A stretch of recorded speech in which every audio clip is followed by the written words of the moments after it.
માંગરોળ તાલુકાના મોસાલીથી કુંવરદા ગામ સુધીના વિવિધ ગામોમાં ઇન્ડિયા ગઠબંધનના ઉમેદવાર સિદ્ધાર્થ ચૌધરીનું લોકો દ્વારા ઠેર ઠેર સ્વાગત કરવામાં આવી રહ્યું છે।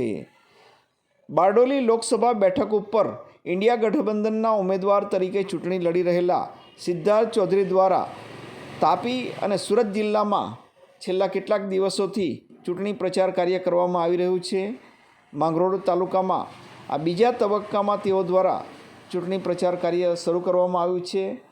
માંગરોળ તાલુકાના મોસાલી ખાતે કોંગ્રેસના કાર્યાલયનું ઉદ્ઘાટન ઉમેદવાર સિદ્ધાર્થ ચૌધરીના હસ્તે કરવામાં આવ્યું હતું। આ સમયે કોંગ્રેસના આગેવાનો, તાલુકા કોંગ્રેસ સમિતિના આગેવાનો ઉપસ્થિત રહ્યા હતા, તેમજ અન્ય લોકો ઉપસ્થિત રહ્યા હતા।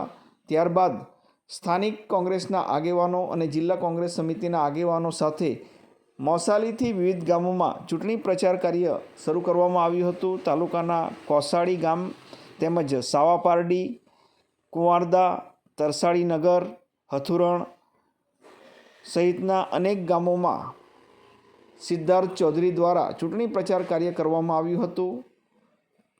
ઉમેદવાર સિદ્ધાર્થ ચૌધરીને ઠેર ઠેર લોક પ્રતિસાદ મળી રહ્યો છે અને જન સમર્થન મળી રહ્યું હોવાનું તેમણે જણાવ્યું હતું।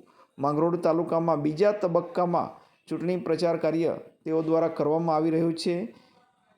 સ્થાનિક કોંગ્રેસના આગેવાનો સાથે જોડાયા હતા।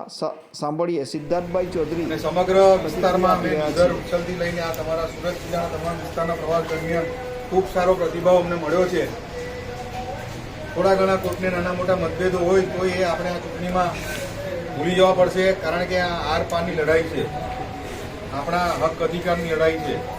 એટલે આપણે સૌ આ લોકતંત્રના પર્વમાં ભેગા મળી અને સારું મતદાન થાય અને આપણે આ સીટ સારા માર્જિનથી જીતીએ એવા પ્રયત્નો કરી, એટલી જ આપણે વિનંતી। ધન્યવાદ।